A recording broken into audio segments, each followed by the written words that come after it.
So welcome all. And our first talk will be by Dr. Reesha, Senior Consultant Medical Retina and Uvea, and ma'am will be speaking on approach to infective anterior uveitis. Good morning. Thank you, Neetu. So I'll be talking about approach to infective anterior uveitis.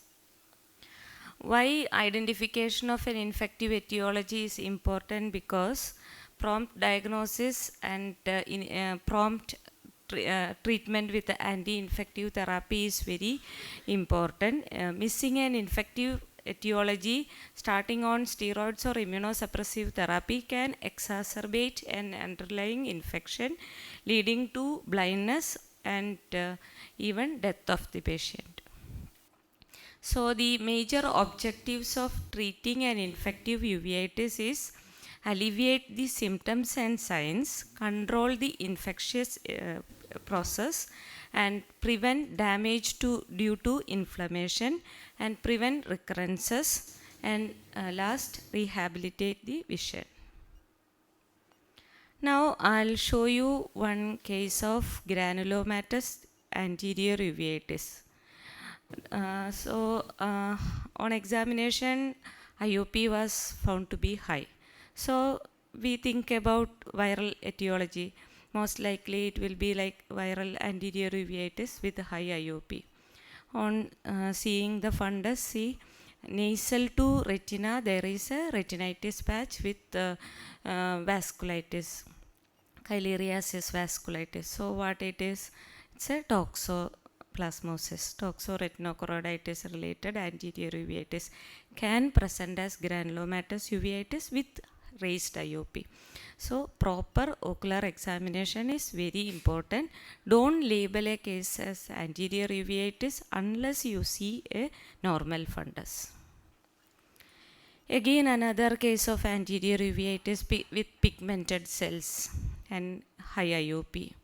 See what is there in fundus, 360-degree retinitis lesion. It's a case of ARN. Here, the timely diagnosis could save the vision of the patient. Yet another patient post-COVID presented with corneal edema and uveitis.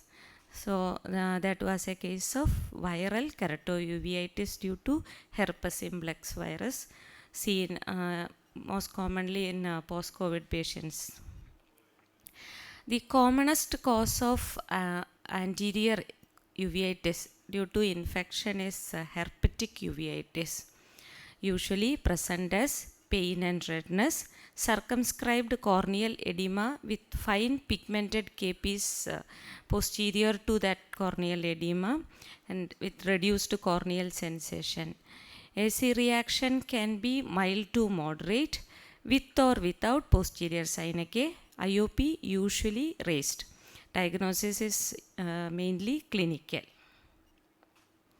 Now coming to varicella zoster associated viral uveitis. The viral uveitis etiologies are HSV1, varicella zoster and CMV. The clinical manifestations overlap to a certain extent among three etiologies, but usually HSV is the commonest cause of viral anterior uveitis. Varicella zoster is not as common as HSV, but it presents with a severe uveitis. More pigmented capes, more chance of IOP rise, and initially with a moth-eaten appearance of iris, can see in the first picture, but later present with sectoral iris atrophy, typically described as triangular sector with base towards the pupillary margin. And the extent of iris atrophy depends upon the viral load in the anterior chamber. It can be granulomatous and non-granulomatous uveitis with raised IOP and iris atrophy. The management, diagnosis of viral keratouveitis is often clinical, but we can confirm the diagnosis by doing a PCR test for HSV, VZV, and CMV. The treatment is topical steroids, topical anti-glaucoma medicines with antiviral, systemic antivirals for long term. Now I'll show a case of hypopyon uveitis. This patient was post-op, presented with sudden onset hypopyon uveitis. See, there are some yellow exudates in the pupillary margin, looks like infective etiology. And IC showed PCR positive for U bacterium. So that was a post-op endophthalmitis, anterior uveitis. See, there are another two hypopyon uveitis. Is it the same? In the first picture, circumcorneal congestion is there, hypopyon is there, but see the exudates in the pupillary margin is not like yellowish in the previous case. It's more of fibrinous membrane. So again, patient gave similar episodes in the both eyes before. Treatment with the topical steroids also before. So that was a case of HLA-B27 associated anterior uveitis with hypopyon.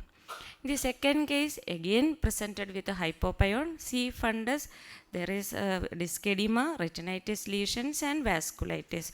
So that was a hypopyon uveitis associated with Behçet. Now coming to the other major cause for anterior uveitis is tuberculosis. Usually present as granulomatous. It can present as non-granulomatous uveitis also with iris busaka or copy nodules and posterior synechiae. Fundus choroidal lesions may or may not be there.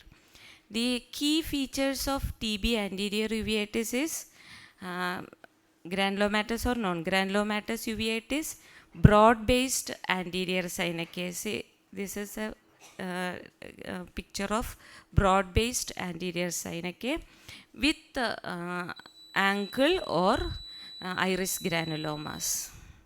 The diagnosis of tuberculosis is mainly Manto and radiological investigations and quantiferon TB gold test.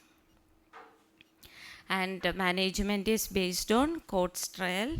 The presence, the tests like PPD, IGRA and radiology depends upon whether patient is coming from endemic or non-endemic area.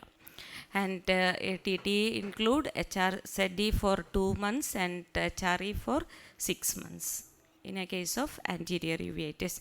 See, I'll show you 3 more cases of granulomatous anterior uveitis.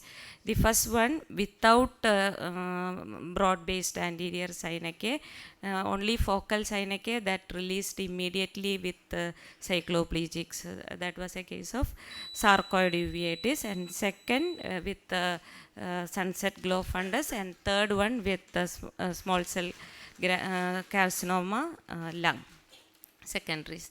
HIV can have various presentations depending upon the immune status of the patient.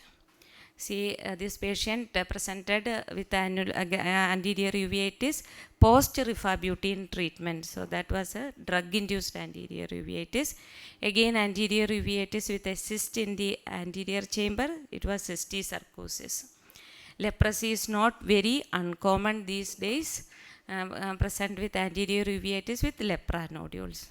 Again, post-cataract surgery, P. acne endophthalmitis can present as anterior uveitis with these deposits on the PC. Again, anterior uveitis, posteriorly retinoblastoma. CML can present as anterior uveitis again. Look for complications also. Thank you.